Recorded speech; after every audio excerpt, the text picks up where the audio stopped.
મંગલમ ભગવાન વીરો મંગલમ ગૌતમ પ્રભુ મંગલમ સ્થૂલીપધરા દેવા જૈનો ધર્મોસ્તુ મંગલમ. આપણે લાસ્ટ ક્લાસમાં પ્રાણ વિશે જોઈ રહ્યા હતા.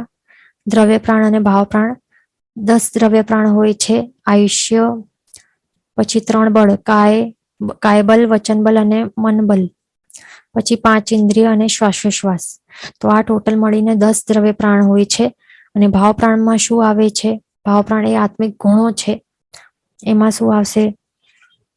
જ્ઞાન, દર્શન, ચારિત્ર અને વીર્ય. તો આ બધા જે જીવો પાસે હોય છે, ભલે તે મુક્ત હોય કે સંસારી, બધા જીવો પાસે આ ભાવ પ્રાણો રહેલા હોય છે. પણ જે આ દ્રવ્ય પ્રાણો છે તે માત્ર સંસારી જીવોને હોય છે. ધ્યાન રાખવાનું. બરાબર. 10 દ્રવ્ય પ્રાણો.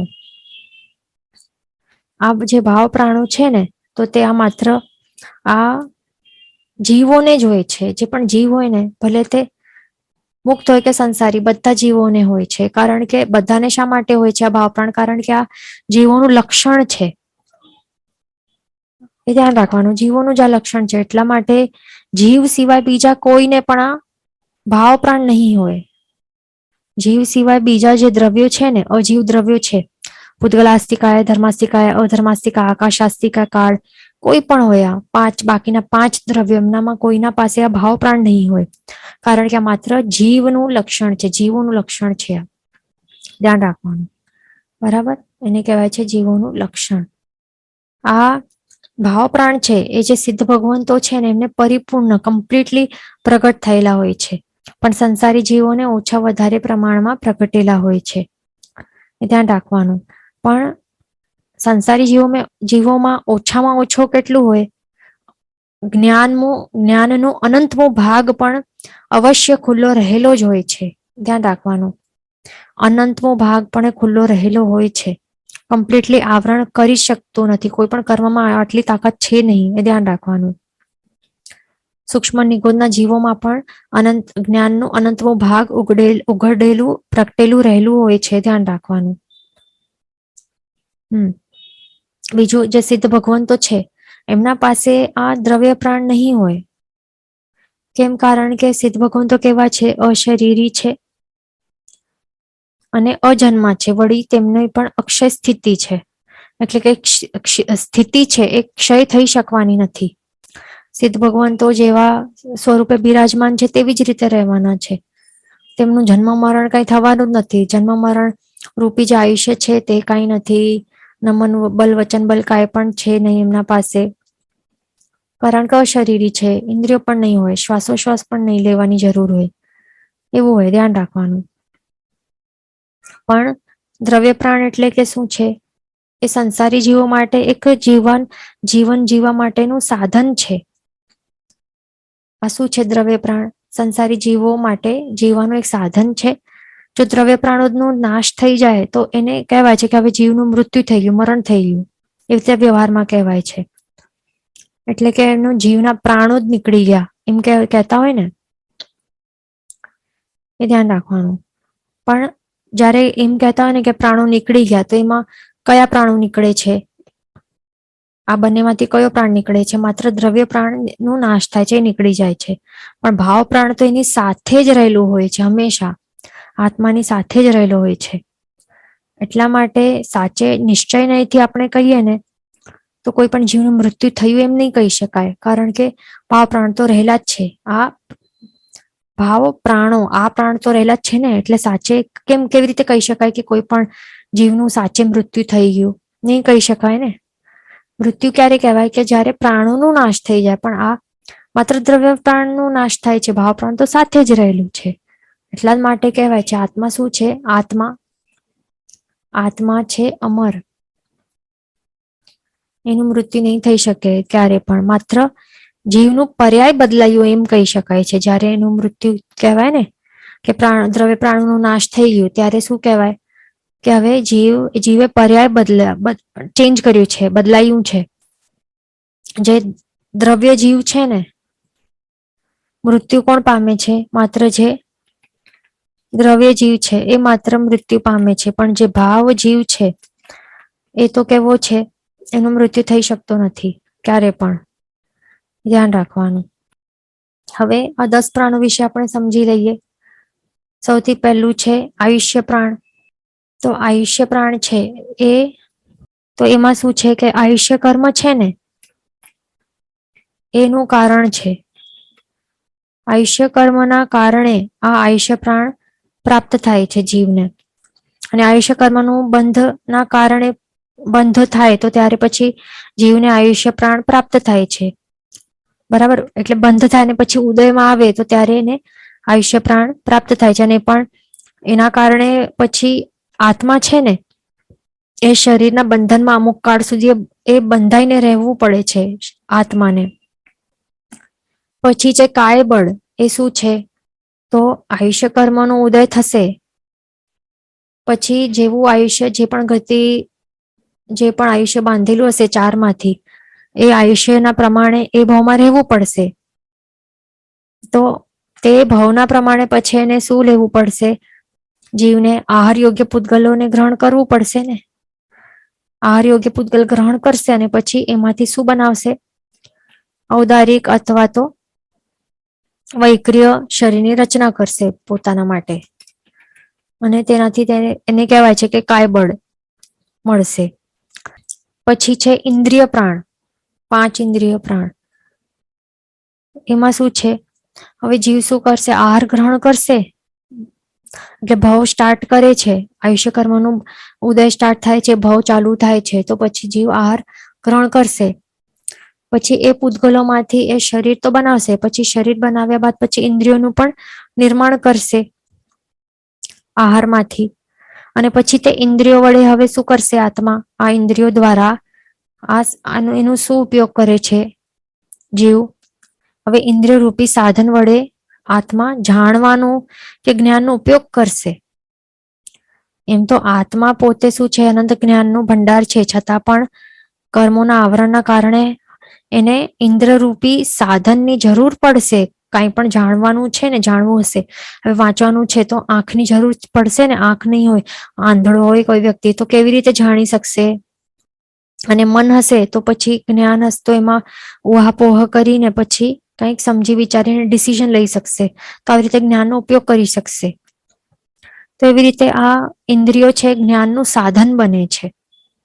આ ઇન્દ્રિયો આવી રીતે જ્ઞાનનું સાધન બને છે. પણ જો આ સાધનનો ઉપયોગ નહીં કર્યો, સદુપયોગ નહીં કર્યો, પણ 5 ઇન્દ્રિયોની જે પણ કેટલા છે વિષયો? 5 ઇન્દ્રિયોના 23 વિષયો છે. તો એ 23 વિષયોની આસક્તિમાં જો એ આસક્ત બની જાય તો શું થાય છે? જીવનું ભ્રમણ વધી જાય છે. એટલે ધ્યાન રાખવાનું છે. પછી ચોથો છે શ્વાસોશ્વાસ બળ. એમાં શું છે? તો આ શ્વાસોશ્વાસ કેવી રીતે લેવાય મુકાય છે? તો એ પૂતગલ વર્ગના જ છે. આ પૂતગલો છે. શ્વાસોશ્વાસ શું છે? પૂતગલાસ્તિકામાં આવે છે. તો એનું ગ્રહણ કરવાનું અને છોડવાનું તે પ્રક્રિયાને શ્વાસોશ્વાસ કહેવાય છે. અને આયુષ્ય જેટલું હશે ત્યાર સુધી એ પ્રોસેસ ચાલુ રહેલી છે. પછી છે વચન બલ. તો આ પણ શું છે? આ પણ ભાષા વર્ગના પૂતગલ સ્કંદો કહેવાય છે એમને. આ ભાષા વર્ગના પૂતગલ સ્કંદોને ગ્રહણ કરીને પછી જીવ શું કરે છે? એને વચન રૂપે એનું પરિણમન કરે છે, ટ્રાન્સફોર્મ કરે છે અને પછી એનું વિસર્જન કરે છે. તો આ પણ પૂતગલો છે, એ ધ્યાન રાખવાનું. એને કહેવાય છે વચન બલ કે વચન પ્રાણ. પોતાના આત્માને જે પણ જ્ઞાન પ્રગટ થાય છે ને આત્મામાં, તો એ જ્ઞાનને સમજ રૂપે પ્રગટાવવો હોય કે બીજાને વ્યક્ત કરવાનું હોય તો એના માટે આ વચન વપરાય છે. એટલે કે ભાષા દ્વારા એ આવી રીતે પ્રકટ કરી શકે છે. પોતાને જે જ્ઞાન પ્રગટ થયેલું છે એવી રીતે વ્યક્ત કરી શકે છે આ સાધનનો વપરાશ કરીને. પછી છે મન પ્રાણ કે મનોબળ. તો એ શું છે? તો આત્મામાં જે પણ જ્ઞાન પ્રગટ થયો છે, આત્મામાં જે પણ જ્ઞાન પ્રગટ થયો હોય તો એ જ્ઞાનને પોતાને સમજણ થઈ છે કે બોધ રૂપે અનુભવાય છે. તો એના માટે પછી એ વિચાર રૂપે એ પરિણમન થાય છે. તો એના માટે વિચાર કરવા માટે શું કરે છે? મનોવર્ગણાના પૂતગલ સ્કંદોને ગ્રહણ કરે છે જીવ. મનોવર્ગણાના પૂતગલ સ્કંદોને ગ્રહણ કરે છે, વિચાર કરે છે અથવા તો મનોરૂપે પરિણમન કરે છે અને પછી એનું વિસર્જન કરે છે જીવ. તો આવી રીતે મનોરૂપી જે સાધન છે એનો વપરાશ કરીને પછી શું કરે છે, એના આત્માને જે પણ જ્ઞાન હોય છે કે બોધ રૂપે જે અનુભૂતિ થાય છે, તો એ પછી એનો વિચાર માટે એનો ઉપયોગ કરે છે. બરાબર.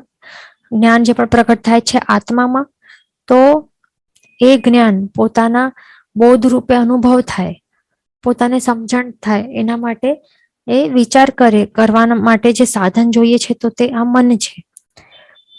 તો એનો પણ સદુપયોગ કરવાનો, આપણે જ્ઞાનનું સાધન બનાવીને એનો સદુપયોગ કરવાનો, દુરુપયોગ નહીં. તો આવી રીતે આપણે શું જોયું, બેઝિકલી આ શું છે, આ 10 પ્રાણ છે ને ટોટલ, તો આ બધા શું છે, બધામાં એક કોમન ફેક્ટર છે કે દરેક પૂતગલો છે, દરેક 10 પ્રાણ બધા પૂતગલો છે. બરાબર. અને આત્મા પોતે કેવું છે, આત્મા પૂતગલ નથી, આત્મા પોતે શું છે, અનંત શક્તિશાળી છે. બરાબર. પણ હવે આત્મામાં આટલી અનંત શક્તિ છે, તો પછી આ સાધનો, આ જ્ઞાનનું સાધન તરીકે આ શું, અને બોલવા માટે આ બધા આવા ક્રચીસની શું જરૂર પડે છે? કારણ કે આત્મા કેવું છે, અનંત શક્તિશાળી હોવા છતાં પણ એના જે શક્તિઓ છે કે ગુણ છે ને, એના જ્ઞાન રૂપી જે ગુણ છે કે કઈ પણ શક્તિ છે, તો એ પોતે અનુભવવા માટે સમર્થ નથી. એટલે સમર્થ છે છતાં પણ કર્મોનું આવરણ રહેલું છે. બરાબર. એટલે કે આત્માને પોતાના જે ગુણો છે એની અનુભૂતિ પોતે કરી શકે છે, છતાં પણ કર્મોના આવરણના કારણે હમણાં એ પરાધીન અવસ્થામાં થઈ ગયેલો છે. એના કારણે એને આ દ્રવ્ય પ્રાણો ઉપર એ ડિપેન્ડન્ટ છે કે દ્રવ્ય પ્રાણ છે આ સાધન રૂપે વાપરીશ, એને વાપરવું પડશે, તો પછી એ જ્ઞાનનું જે પણ બોધ થઈ રહેલું છે, તો તે પછી એવી રીતે એનું આગળ એ કરી શકશે. બરાબર. પોતાની જે શક્તિઓ છે કે ગુણો છે એને અનુભવવા માટે દ્રવ્ય પ્રાણોના સાધનની સહાય લેવી પડે છે એને. બરાબર. જો આ સાધનો નહીં મળે તો પછી તે જ્ઞાનનું જે એનામાં પ્રગટેલું હશે તો એની અનુભૂતિ નહીં લઈ શકશે. જેમ કે જો ઇન્દ્રિય પ્રાણ નહીં હોય, ચક્ષુરેન્દ્રિય નહીં હોય, આ સાધન નહીં હોય, તો પછી એ કોઈ પણ વસ્તુઓ છે એ જાણી નહીં શકશે, વસ્તુઓના ગુણધર્મોને જાણી નહીં શકશે. શ્રોત્રેન્દ્રિય નહીં હશે તો સમ્યક જ્ઞાન એ સાંભળી નહીં શકશે, સમજી નહીં શકશે. બરાબર. એટલે કે આ સાધનો નો ઉપયોગ એને કરવો પડે છે, એના પર પરાધીન રહેલો છે. એટલા માટે એવું છે કે આ 10 પ્રાણ ટોટલ છે, પણ જે પણ જીવને જેટલા વધારે પ્રાણ, જેટલા દ્રવ્ય પ્રાણો વધારે, તેટલી વધારે શક્તિઓનો વિશેષ અનુભવ થાય છે જીવોને. બરાબર. એટલે કે દ્રવ્ય પ્રાણ જેને પણ વધારે હોય ને, દ્રવ્ય પ્રાણ જેને વધારે હશે, તો એટલું વધારે એ આત્માની શક્તિની અનુભૂતિ વધારે પ્રમાણમાં કરી શકશે. અને જેટલા દ્રવ્ય પ્રાણો ઓછા હશે, તો એટલી આત્માની જે શક્તિઓ છે તો એ એટલી ઓછી એની અનુભૂતિ થશે. તો આત્માના ગુણોની શક્તિ એટલે કે ગુણો સમજવાનું. બરાબર. આત્માની શક્તિ અનુભવી એટલે કે આત્માના ગુણો એ વધારે અનુભવી શકશે. પણ દ્રવ્ય પ્રાણો જેટલા ઓછા હશે, તો એટલા ઓછા પ્રમાણમાં આત્મિક ગુણોની અનુભૂતિ થઈ શકશે.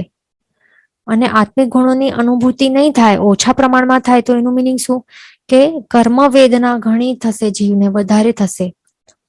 બરાબર. એટલે કે દ્રવ્ય પ્રાણ જેટલા વધારે, એટલી આત્મિક ગુણો એ વધારે ભોગવી શકશે, અનુભવી શકશે. જો દ્રવ્ય પ્રાણ ઓછા હશે, તો આત્મિક ગુણ પણ એ ઓછા પ્રમાણમાં એ અનુભવી શકશે. અને ઓછા પ્રમાણમાં આત્મિક ગુણો અનુભવશે, એનો મિનિંગ શું કે વધારે એને કર્મ વેદના સતાવશે, એટલે વધારે દુઃખી હશે એ જીવ. ધ્યાન રાખવાનું. તો હવે આપણે આ જોઈએ કે જે પણ પર્યાપ્તા જીવો છે એમના વિશે આપણે સમજી લઈએ. જે પણ આ પર્યાપ્તા જીવો છે તેમને કેટલા પ્રાણ હોય છે તો એ આપણે સમજી લઈએ.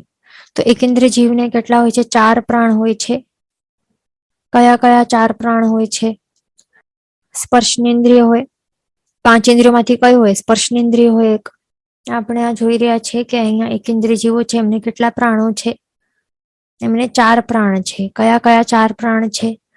સ્પર્શનેન્દ્રિય છે, સ્પર્શેન્દ્રિય છે, પછી કાયબળ છે, શ્વાસોશ્વાસ છે અને આયુષ્ય છે. બરાબર, એટલે ટોટલ થયા ચાર પ્રાણો. એમના પાસે માત્ર સ્પર્શનેન્દ્રિય હોવાના કારણે માત્ર કાયબળ હોય, ધ્યાન રાખવાનું. હવે 2 ઇન્દ્રિય જીવો છે, એમના પાસે કેટલા પ્રાણ છે? 6 પ્રાણ છે. કેવી રીતે? એમના પાસે 2 ઇન્દ્રિય છે, સ્પર્શનેન્દ્રિય અને રસનેન્દ્રિય. તો એના કારણે એમને કાયબળ છે અને સાથે સાથે વચનબળ પણ છે. બરાબર, પછી શ્વાસોશ્વાસ છે અને આયુષ્ય છે. અને હા, અહીંયા ધ્યાન રાખવાનું, આપણે કયા જીવો વિશે હમણાં વાત કરી રહ્યા છે? સ્પેસિફિકલી પર્યાપ્તા જીવોનું ધ્યાન રાખવાનું. પર્યાપ્તા જીવો માટે છે, જે પણ સ્વયોગ્ય પર્યાપ્તિ પૂરી કરે છે, એમના પાસે આટલા આટલા પ્રાણો છે. હમણાં એ આપણે વાત કરી રહ્યા છે. પછી તેન્દ્ર જીવો છે, એમના આપણે સમજી લઈએ. પર્યાપ્તા તેન્દ્ર જીવો, એમના પાસે 7 પ્રાણો હોય. સ્પર્શનેન્દ્રિય, રસનેન્દ્રિય અને ઘ્રાણેન્દ્રિય, 3 ઇન્દ્રિય. પછી વચનબલ અને કાયબલ, શ્વાસોશ્વાસ અને આયુષ્ય. પછી ચૌરિન્દ્રિય જીવો, 4 ઇન્દ્રિય વાળા. સ્પર્શનેન્દ્રિય, રસનેન્દ્રિય, ઘ્રાણેન્દ્રિય અને ચક્ષુરેન્દ્રિય, 4 ઇન્દ્રિય થઈ. પ્લસ વચનબલ અને કાયબલ અને શ્વાસોશ્વાસ અને આયુષ્ય. એવી રીતે 8 પ્રાણ થાય છે. પછી છે અસંગની પંચેન્દ્રિય, એટલે કે જે મનવાળા નથી એવા 5 ઇન્દ્રિય વાળા જીવો. તો એમના પાસે કેટલા પ્રાણ છે? અને પણ કયા? સ્પેસિફિકલી પર્યાપ્ત અસંગની, આપણે પર્યાપ્ત જીવો વિશે વાત કરી રહ્યા છીએ, ધ્યાન રાખવાનું. પર્યાપ્ત અસંગની પંચેન્દ્રિય જીવો વિશે આપણે વાત કરી રહ્યા છે. બરાબર, તો એમાં કોણ કોણ આવશે? પર્યાપ્ત સંઘની પંચેન્દ્રિયોમાં દેવતાઓ આવી જાય, દેવો આવશે, નારકીઓ આવશે, અને જે ગર્ભજ 13 પંચેન્દ્રિય છે તે પણ આવશે, અને ગર્ભજ મનુષ્ય આવશે. ધ્યાન રાખવાનું. તો એમના પાસે કેટલા છે પ્રાણો? 9 પ્રાણ છે. 5 ઇન્દ્રિય છે, એટલે કે 5 ઇન્દ્રિય આવશે. સ્પર્શનેન્દ્રિય, રસનેન્દ્રિય, ઘ્રાણેન્દ્રિય, ચક્ષુરેન્દ્રિય અને શ્રોત્રેન્દ્રિય. 2 બલ આવશે, વચનબલ, કાયબલ. અને આવશે શ્વાસોશ્વાસ અને આયુષ્ય. બરાબર, હવે આવે છે સંઘની પંચેન્દ્રિય. હવે આ જે સંઘની પંચેન્દ્રિય જીવો છે, એમના કેટલા પ્રાણો હોય છે? એમના 10 પ્રાણ હોય છે. એ પણ કયા? પર્યાપ્ત સંઘની પંચેન્દ્રિય. એમનું શું શું હોય છે? 5 ઇન્દ્રિયો હશે, સ્પર્શનેન્દ્રિય, રસનેન્દ્રિય, ઘ્રાણેન્દ્રિય, ચક્ષુરેન્દ્રિય અને શ્રોત્રેન્દ્રિય. 3 બળ છે, મનબલ, વચનબલ, કાયબલ. પછી શ્વાસોશ્વાસ છે અને આયુષ્ય. તો આવી રીતે એમનું 10 પ્રાણ હોય છે, ધ્યાન રાખવાનું. તો આપણે પર્યાપ્ત જીવોના કેટલા કેટલા પ્રાણ હોય છે તે આપણે સમજી લીધું. અહીંયા બીજું એક ટોપિક છે પર્યાપ્તિનું, એ પણ આપણે સમજી લઈએ. આપણે જ્યારે પર્યાપ્ત અપર્યાપ્ત જીવોનું આપણે કહીએ તો પર્યાપ્તિ આપણે પહેલા પણ સમજીએ, આપણે એના વિશે આપણે લીધું હતું. પાછું આપણે સમજી લઈએ પર્યાપ્તિ એટલે કે શું છે, અહીંયા પ્રાણો સાથે એનું શું કનેક્શન છે તે આપણે સમજી લઈએ.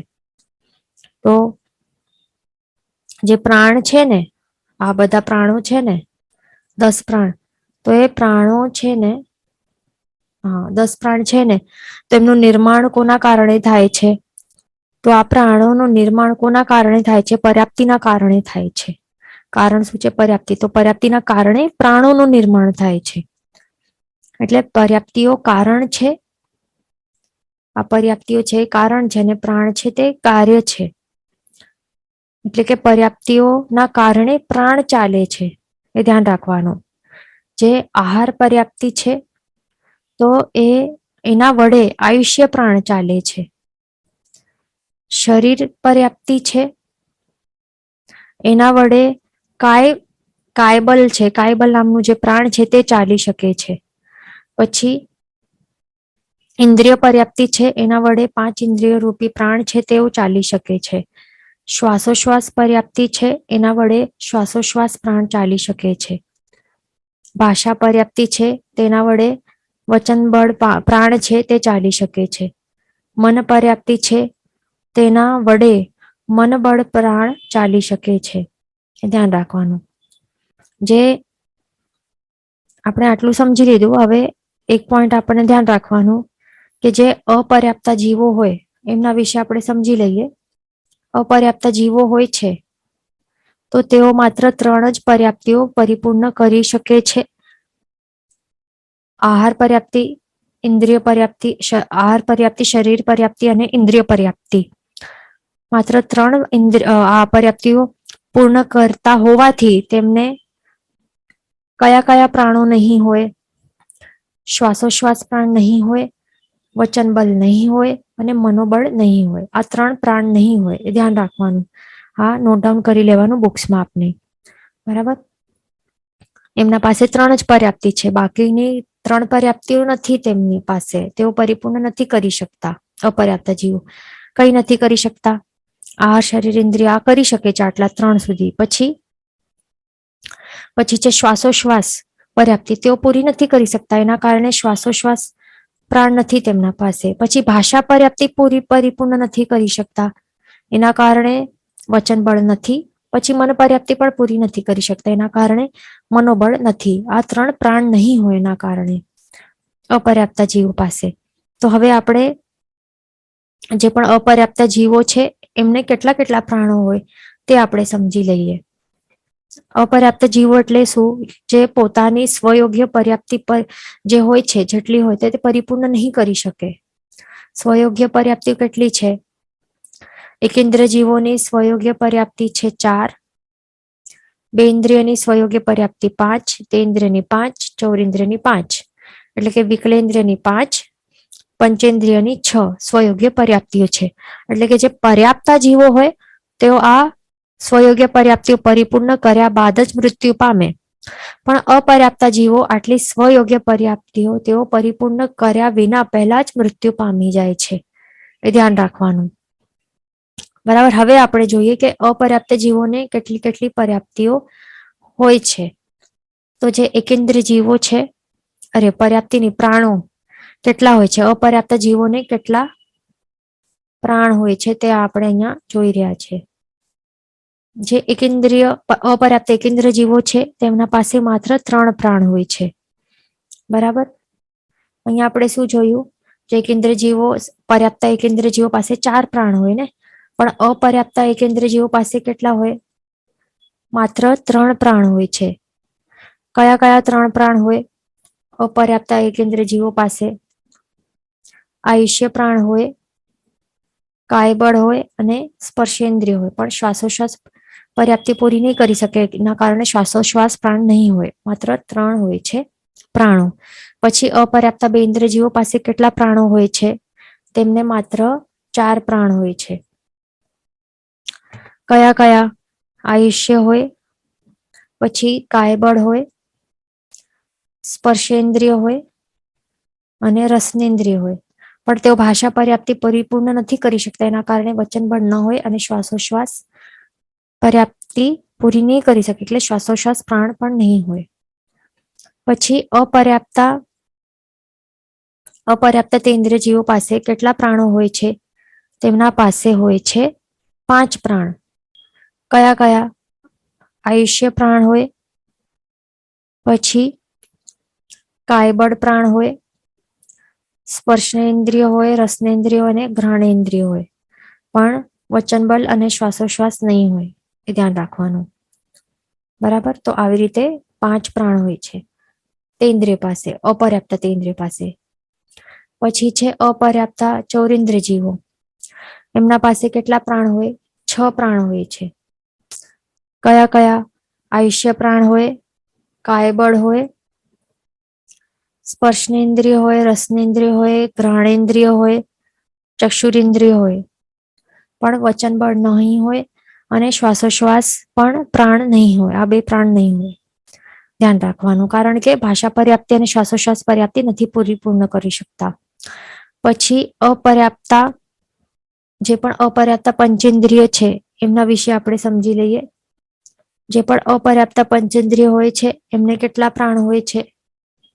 7 પ્રાણ હોય છે. કયા કયા 7 પ્રાણ હોય છે અપર્યાપ્ત પંચેન્દ્રિય પાસે? એક તો આયુષ્ય પ્રાણ હોય છે, પછી કાયબળ પ્રાણ હોય છે, પછી સ્પર્શનેન્દ્રિય હોય છે રસનેન્દ્રિય હોય છે, ઘ્રાણેન્દ્રિય હોય છે, ચક્ષુરેન્દ્રિય હોય છે, શ્રોત્રેન્દ્રિય હોય છે. ધ્યાન રાખવાનું. આવી રીતે કેટલા થયા? 7 પ્રાણો થયા છે. બરાબર, 7 પ્રાણો હોય છે એમના પાસે. કોણ? અપર્યાપ્તા પંચેન્દ્રિય પાસે આવી રીતે 7 પ્રાણ હોય છે. બીજું, જે પણ અપર્યાપ્ત ગર્ભજ મનુષ્ય હોય એમના પાસે પણ આવી જ રીતે 7 પ્રાણ હોય છે. ધ્યાન રાખવાનું. હવે નેક્સ્ટ પોઈન્ટ છે કે જે સમૂર્છિમ મનુષ્યો છે એના પાસે કેટલા પ્રાણ હોય છે? જે પણ ધ્યાન રાખવાનું કે જે પણ સમૂર્છિમ મનુષ્યો છે તો તેઓ કેવા હોય? કમ્પલસરી અપર્યાપ્તા જ હોય ને, એ કમ્પલસરી અપર્યાપ્તા જ હોય. તો આ અપર્યાપ્ત સમૂર્છિમ મનુષ્યો પાસે કેટલા પ્રાણ હોય છે? 7 પ્રાણ જ હોય છે. ધ્યાન રાખવાનું. બરાબર, આ બધા સેમ છે એમના પાસે પણ. આયુષ્ય પ્રાણ હોય છે, પછી કાયબળ હોય છે, સ્પર્શેન્દ્રિય હોય, રસનેન્દ્રિય હોય, ઘ્રાણેન્દ્રિય હોય, ચક્ષુરેન્દ્રિય હોય, શ્રોત્રેન્દ્રિય હોય. આ 5 ઇન્દ્રિયો હોય. પણ એમના પાસે શું શું નહીં હોય? ભાષા પર્યાપ્તિ પરિપૂર્ણ નથી કરી શકતા ને, એના કારણે એમના પાસે શું નહીં હોય? વચન બળ નહીં હોય. વચન બળ નહીં હોય અને તેઓના પાસે શ્વાસોશ્વાસ પર્યાપ્તિ પણ નથી પરિપૂર્ણ કરી શકતા. એના કારણે એમના પાસે શ્વાસોશ્વાસ પ્રાણ પણ નહીં હોય. એ ધ્યાન રાખવાનું. તો આવી રીતે એમના પાસે સમૂર્છિમ મનુષ્યો, અપર્યાપ્ત સમૂર્છિમ મનુષ્યો હોય એમના પાસે 7 પ્રાણો જ હોય છે. ખાસ ધ્યાન રાખવાનું. હવે એમાં એક આપણી જે બુક છે, એક તો આ જૈનોલોજી 2 ની જે બુક છે એમાં એક કરેક્શન કરવાનું છે ઇમ્પોર્ટન્ટ. પેજ નંબર આપણને આ લેવાનું છે 49. તો અહીંયા 49 પેજ નંબર પર સમૂર્છિમ મનુષ્યનું પોઈન્ટ છે. એમાં પ્રાણ અહીંયા 9 બતાડેલા છે, તો એ રોંગ છે. અહીંયા કરેક્શન કરીને શું કરવાનું છે? 7 પ્રાણ લખવાના છે. ખાસ ધ્યાન રાખવાનું છે. બરાબર, 9 નથી, એમાંથી હજી 2 ઓછા કરવા પડશે. કયા 2? ભાષા અપર્યાપ્તિ નથી પરિપૂર્ણ, ભાષા અને શ્વાસોશ્વાસ પર્યાપ્તિ નથી પરિપૂર્ણ કરી શકતા, એટલા માટે વચન બલ નહીં હોય અને શ્વાસોશ્વાસ પ્રાણ પણ નહીં હોય. એટલે 9 છે. અહીંયા કરેક્શન કરવાનું છે. અને સાથે સાથે જે આપણી આ બુક છે મહેસાણાની જીવ વિચારવાળી બુક છે, પેજ નંબર 37 કરવાનું છે, લેવાનું છે. પેજ નંબર 37 ઓપન કરવાનું છે અને અહીંયા પણ બતાડેલું છે. આપ જોઈ શકો છો ટેબલમાં નંબર 33માં સમૂર્છિમ મનુષ્યોનું અહીંયા શું આવે છે? કેટલા પ્રાણો બતાડે છે? અહીંયા મન વિના 9 પ્રાણ. એ રોંગ છે. કેટલા પ્રાણ છે? 7 પ્રાણ અહીંયા લખવાનું છે. ખાસ ધ્યાન રાખવાનું. 2 કયા નથી? ભાષા પર્યાપ્તિ અને શ્વાસોશ્વાસ પર્યાપ્તિ નથી પરિપૂર્ણ કરી શકતા, એના કારણે શ્વાસોશ્વાસ પ્રાણ નથી અને વચન બળ પ્રાણ નથી. ખાસ ધ્યાન રાખવાનું. અને આ ચેન્જીસ છે ને, આ જે આપણી આ બુક છે મહેસાણાની બુક, સમૂર્છિમ મનુષ્યમાં વચન બળ નથી હોતું, તેથી 8 પ્રાણ. હા બરાબર, અહીંયા ક્લિયર રાઈટ લખેલું છે. સમૂર્છિમ મનુષ્યમાં શું છે? વચન બળ નહીં હોય, એટલા માટે 8. પણ હજી શ્વાસોશ્વાસ પર્યાપ્તિ પણ પરિપૂર્ણ નથી કરી શકતા, એના કારણે ટોટલ 7 પ્રાણો છે. ખાસ ધ્યાન રાખવાનું. શું છે? સમૂર્છિમ મનુષ્યના 7 પ્રાણ છે. ધ્યાન રાખવાનું. બીજે જ્યાં પણ રોંગ હોય ત્યાં કરેક્શન કરી લેવાનું. હવે ગાથા નંબર 44 ગ્રહણ કરશું. એમાં ઉપદેશ આપેલો છે. ઉપદેશ આપતી આ ગાથા છે, સાથે કહેવાનું છે. એવમ અણોર પારે સંસારે સાયરમ્મી ભીમમ્મી પત્તો અનંત ખુત્તો જીવેહિમ અપત્ત ધમ્મેહિમ. પાછું એક વખત. એવમ અણોર પારે સંસારે સાયરમ્મી ભીમમ્મી પત્તો અનંત ખુત્તો જીવેહિમ અપત્ત ધમ્મેહિમ. શબ્દાર્થ ગાથાર્થ લઈ લઈએ. એવમ એટલે કે એ પ્રકારે, અણોર પારે એટલે કે આ પાર, કે સામા પાર વગરનો, આ કાંઠો કે સામા કાંઠા વગરનો, અનાદિ અનંત એટલે કે કોઈ બાઉન્ડ્રીઝ વગરનું. એટલે કે આ પાર કે સામા પાર એટલે કોઈ આવી રિવર હોય તો સામે સામે આવા બાઉન્ડ્રીઝ હોય ને, તો ન તો આ પાર છે ન તો આ પાર છે, આવું અપાર છે. શું છે? અપાર કહેવાય છે એને.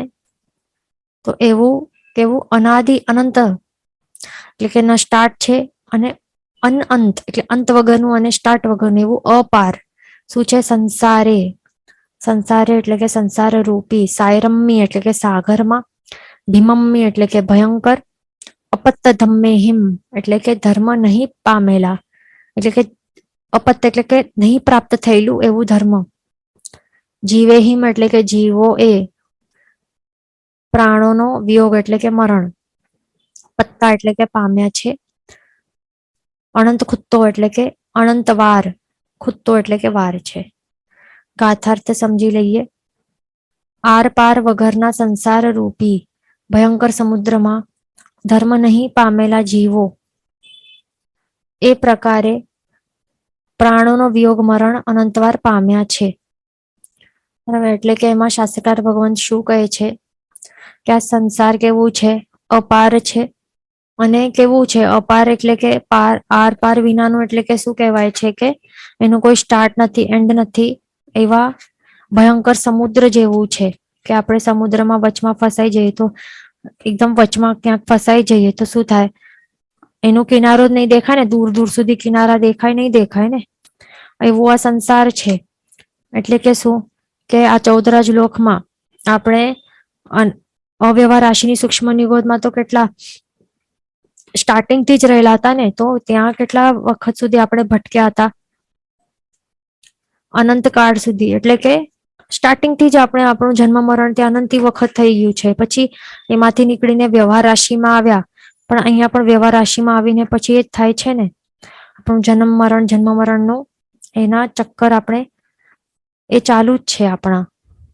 બરાબર ને?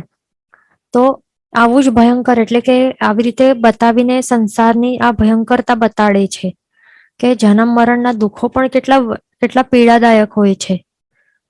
તો આટલા વિશાળ, ગંભીર અને ભયંકર આવો ભવ સમુદ્રમાં આપણે પરિભ્રમણ કરી રહ્યા છે. અને એ પણ કેવા કેવા ભવો પામ્યા છે. આપણે જીવોના 563 ભેદો જોયા ને, એમાં આ ટોટલ 563 ભેદો છે.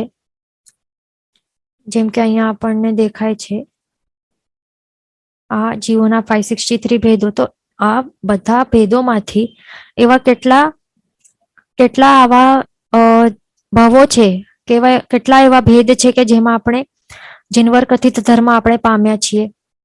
અમુક જ હશે ને, કેટલા મનુષ્યોમાં એ પણ જે પર્યાપ્ત ગર્ભજ મનુષ્ય હશે તેઓ, અથવા તો કોઈ સમકીર્તિ યુગલિક હશે, અથવા તો આવા પંચેન્દ્રિય કોઈક તિર્યંચો હશે, સમકીર્તિ નારકી હશે, સમકીર્તિ દેવો હશે. બસ આટલા જ અમુક આવા ભેદો છે 563 માંથી. સંસારી જીવોના આટલા ભેદો છે કે તેઓને જ ધર્મ, જીનવર કથિત સર્વજ્ઞ કથિત ધર્મ ને તેઓ પામ્યા છે. અને પણ કેટલા ભાવો સુધી. એના બાદ જો તેઓ પોતાનું આત્મકલ્યાણ નહીં કરે તો પછી શું થાય? આટલા બધા વિકલેન્દ્રિય છે, પછી 22 સ્થાવર એકેન્દ્રિય છે, કેવા કેવા ભવો છે, સમૂર્છિમ મનુષ્યનો ભવ છે, કેટલાક સમૂર્છિમ તિર્યંચો કે નારકી મિથ્યાત્વી અવસ્થામાં કેટલા આવી રીતે ભવો કરીને ત્યાં ભટકતા રહેશે. અને તે બધું આ જે પણ પીડા પ્રાપ્ત થાય છે જીવોને અહીંયા ત્યાં ભટકવાના કારણે આટલા એવા ભવોમાં, તો એ બધાનું રીઝન શું છે? કારણ કે જીનવર કથિત ધર્મ તેઓ પામ્યા નથી, એટલા માટે તેઓ પોતે પીડાયા કરે છે અને બીજા જીવોની પણ હિંસા કરીને બીજાને પણ પીડા આપવામાં નિમિત્ત બને છે. તો આવું આપણને વિચારવા જેવું છે કે આ સંસારનું કેવું સ્વરૂપ છે, ભયંકરતા કેવી છે. એના માટે એને કહેલું છે કે ભવ સમુદ્ર કેવું છે? અણોર પાર છે. એટલે કે એના છોડ દેખાતા નથી કોઈ પણ, એવું ભયંકર છે. આપણે એક વખત ભટકી જશું અહીંયા તો આપણે સ્વકાય સ્થિતિ પણ જોઈ છે ને, અનંત ઉત્સર્પિણી અવસર્પિણી કાળ સુધી ભટકવું પડી શકે છે. અસંખ્ય અવસર્પિણી ઉત્સર્પિણીઓ ભટકી શકાય છે. 70 કોડાકોડી સાગરોપમ વર્ષો ભટકી શકાય છે. જોયું છે ને? એટલા માટે જો આપણને સંસારમાંથી તરવું હોય એના માટે માત્ર એક જ ઉપાય છે. શું બતાવે છે ઉપાય? ધર્મ એ છે, એ જ ઉપાય છે. પણ જીનવર કથિત ધર્મ છે, સર્વજ્ઞ કથિત ધર્મ છે, તો એનો સ્વીકાર આપણને કરવું પડશે, એના પર શ્રદ્ધા આપણને કરવી પડશે, તો જ પછી આ ભવ સમુદ્ર છે તેમાંથી આપણે ઇઝીલી પાર આપણે પહોંચી શકશું, કિનારે આપણે પહોંચી શકશું, એટલે કે સિદ્ધ અવસ્થાની પ્રાપ્તિ કરી શકશું, મુક્ત થઈ શકશું. એટલે કે જીવોના આ જે 563 ભેદો માંથી નીકળીને આપણે અહીંયા નીકળીને પાર, એટલે કે આ ભવ સમુદ્ર કહેવાય છે. આ ભયંકર ભવ સમુદ્ર છે, એન્ડલેસ છે. અહીંયાથી ત્યાં, અહીંયાથી ત્યાં, અહીંયાથી ત્યાં ભટક્યા જ કરશું. અહીંયાથી નીકળવાનું છે, કિનારે પહોંચવાનું છે. એટલે કે મુક્ત અવસ્થામાં અહીંયા આપણને આ ભેદ અહીંયા આપણને પહોંચવાનું છે. તો જીનવર કથિત ધર્મ આપણને પ્રાપ્ત થશે અને આપણે એના ઉપર સાચી શ્રદ્ધા બેસશે તો જ પછી આપણે આ અવસ્થા, આ કિનારે પહોંચી શકશું, એટલે કે મુક્ત જીવો તરીકે આપણે ત્યાં સ્થિર થઈ શકશું. એ ખાસ ધ્યાન રાખવાનું. બરાબર, તે આ ગાથામાં બતાડી છે. હવે બીજું એક આપણને એક પોઈન્ટ યાદ રાખવાનું છે. એક પોઈન્ટ છે, એક્સ્ટ્રા પોઈન્ટ સમજવા જેવું છે, કે જે આ આપણા સ્વકાય સ્થિતિ જોઈ રહ્યા હતા એના વિશે છે. તો જે એક્ઝામ્પલ છે, જેમ કે એક પૃથ્વીકાય જીવો હોય છે, તો પૃથ્વીકાય જીવોનું ઉત્કૃષ્ટ આયુષ્ય કેટલું હોય છે? એક ભવનું 22,000 યર્સ છે ને. તો આટલું ઉત્કૃષ્ટ આયુષ્ય વાળા તેમને કેટલા ભવો, વધારેમાં વધારે કેટલા ભવો કરી શકે છે? તેઓ 8 ભવો કરી શકે છે પૃથ્વીકાય જીવો. આ કોના માટે છે? પૃથ્વીકાય, બાદર પૃથ્વીકાય જીવો માટે છે. ધ્યાન રાખવાનું. બાદર, બરાબર. તેઓ 22,000 વર્ષનું ઉત્કૃષ્ટ આયુષ્ય વાળા કોન્ઝિક્યુટિવલી 8 ભવો કરી શકે છે. આ સ્વકાય સ્થિતિના અંડર આવે છે આ પોઈન્ટ, બરાબર. અને જગન્ય અંતર મુહૂર્તના આયુષ્ય વાળા જો તેઓ ભવો કરે તો બધા મળીને ટોટલ ઉત્કૃષ્ટ અંતર મુહૂર્ત થાય તેટલું જો કરે તો પછી શું થઈ શકે છે? પછી ઉત્કૃષ્ટ આ આયુષ્ય વાળા 22,000 યર્સ નો ઉત્કૃષ્ટ આયુષ્ય વાળા ટોટલ 8 ભવો કરે અને એના બાદ પછી એક ભવ જો એના બાદનું જે 9થમું ભવ છે, તો ત્યારે પછી શું થાય છે? પૃથ્વીકાયનો ભેદ બદલાવે. એટલે કે શું? કે 22,000 યર્સ નો ઉત્કૃષ્ટ આયુષ્ય વાળા 8 ભવો કરે, એ પણ કયા પર્યાયમાં? ફોર એક્ઝામ્પલ રત્ન રૂપે કરે છે. બાદર પૃથ્વીકાયના આપણે ભેદ જોયા હતા ને, ફલિય મણિ રણ વિદ્યુમાં હિંગુલ, એ બધું જોયું હતું ને. તો એમાંથી સમજો કે રત્ન નું આ પર્યાય કરે છે. આ ભેદ એટલે રત્ન બને છે પણ ઉત્કૃષ્ટ 22,000 યર્સ સુધી, એ કોન્ઝિક્યુટિવલી 8 ભાવ સુધી આટલું કરી શકે છે. પછી શું થાય છે? 9થમો ભાવ એ સેમ પર્યાયમાં નહીં કરે, પણ શું કરે છે? આવી રીતે ઉત્કૃષ્ટ 8 ભાવ કર્યા બાદ નેક્સ્ટ નો એક ભાવ એ પૃથ્વીકાયનો ભેદ બદલાવે છે. ભેદ બદલાવે છે એટલે કે શું? કે હવે રત્ન નહીં બનશે, પણ રત્નને બદલે હવે એ પથ્થર કે માટી કે બીજો કોઈ પર્યાય કરશે. સમજો કે નમક કર્યું, સોલ્ટ બન્યું છે, તો સોલ્ટના પર્યાયમાં આવી ગયો. તો આવી રીતે એમાં પણ ઉત્કૃષ્ટ આયુષ્ય વાળા માત્ર 8 ભાવ કરી શકશે, બરાબર. તો આવી રીતે કરતા કરતા આગળ પછી એ કેટલું પરિભ્રમણ કરી શકે છે? પૃથ્વીકાયમાં સૂક્ષ્મ અને બાદર પર્યાયમાં અસંખ્ય ઉત્સર્પિણી અને અવસર્પિણી કાળ સુધી એ પરિભ્રમણ કર્યા કરે છે. તો એવી રીતે આ કેલ્ક્યુલેશન થાય છે સ્વકાય સ્થિતિનું, બરાબર. ધ્યાન રાખવાનું. અને બીજું એવી રીતે પણ શાસ્ત્રકાર ભગવંત કહે છે કે હવે જે બાદર છે, બાદર પ્રત્યેકની કાય સ્થિતિ આપણે શું જોઈ હતી? 70 કોડાકોડી સાગરોપમ, તે પણ જોયું હતું ને. તો એનું મિનિંગ શું થાય છે? કે જે બાદર પૃથ્વીકાય, તે પોતે બાદર પૃથ્વીકાય તરીકે એક ભાવમાં ઉત્કૃષ્ટ 22,000 યર્સ અને 70 કોડાકોડી સાગરોપમ કાળ સુધી તે પૃથ્વીકાયનો જીવ તરીકે એ પૃથ્વીકાયમાં સુખ બને છે. વિવિધ અલગ અલગ ભેદ રૂપે વધારેમાં વધારે ઉત્પન્ન થઈ શકે છે. એટલે કે ટોટલ કેટલો? 22,000 વર્ષનું ઉત્કૃષ્ટ આયુષ્ય વાળું બને. અને એ પણ કેટલા? સ્વકાય સ્થિતિ એટલે કેટલો કાળ સુધી? ઉત્કૃષ્ટ આયુષ્ય 22,000 યર્સ વાળો ભવ અને 70 કોડાકોડી સાગરોપમનું કાળ સ્થિતિ એટલા સુધી આ પૃથ્વીકાયનો જીવ જે છે એ અલગ અલગ પોતાના ભેદ કરે ને એટલે અલગ અલગ પર્યાય, એટલે કે રત્ન બને કે પથ્થર બને કે સોલ્ટ બને. તો આવી રીતે એ આટલા સમય સુધી જ એ ઉત્પન્ન થઈ શકે. એના બાદ પછી એ જીવ પૃથ્વીકાયનો પર્યાય બદલાવે છે. અને આ પૃથ્વીકાયનો પર્યાય બદલાઈને પછી અપકાય વગેરે કાંઈ પણ બની શકે છે. અપકાય કે કાંઈ પણ બીજો કોઈ પણ વનસ્પતિ કાય કાંઈ પણ એ બની શકે છે. અને એ બને એના બાદ તે પછી અપકાય તરીકે સમજો કે અપકાય બન્યો તો અપકાય તરીકે કેવી રીતે અપકાયના પણ અલગ અલગ ભેદો કરશે તો એ પણ કેટલું મેક્સિમમ 70 કોડાકોડી સાગરોપમ વર્ષ જેટલું એ ઉત્કૃષ્ટ આયુષ્ય જો કરે તો આટલું ઉત્કૃષ્ટ આટલું સુધી ઉત્પન્ન થઈ શકે. અને એના બાદ પછી અગ્નિકાય તરીકે બની શકે, એટલે પાછો એનો પર્યાય બદલાયો, અગ્નિકાય તરીકે બને તો એવી રીતે પછી આવી રીતે એમાં પણ 70 કોડાકોડી સાગરોપમ સુધી એ ઉત્કૃષ્ટ કાળ ત્યાં રહી શકે. એના બાદ પછી તે વનસ્પતિ કાય તરીકે ઉત્પન્ન થાય તો એ પણ 70 કોડાકોડી સાગરોપમ સુધી. તો આવી રીતે વધારેમાં વધારે 5 સ્થાવરમાં મેક્સિમમ 70 કોડાકોડી સાગરોપમ કાળ સુધી રહી શકે છે. એ ધ્યાન રાખવાનું. બરાબર. બીજું પોઈન્ટ શું છે? બીજું હજી એક પોઈન્ટ આપણને ધ્યાન રાખવાનું. આપણે આ શું જોયું હતું કે સ્વકાય સ્થિતિ કોની કોની નથી, શું જોયું આપણે? દેવો અને નારકીની સ્વકાય સ્થિતિ નથી તે જોઈને આપણે.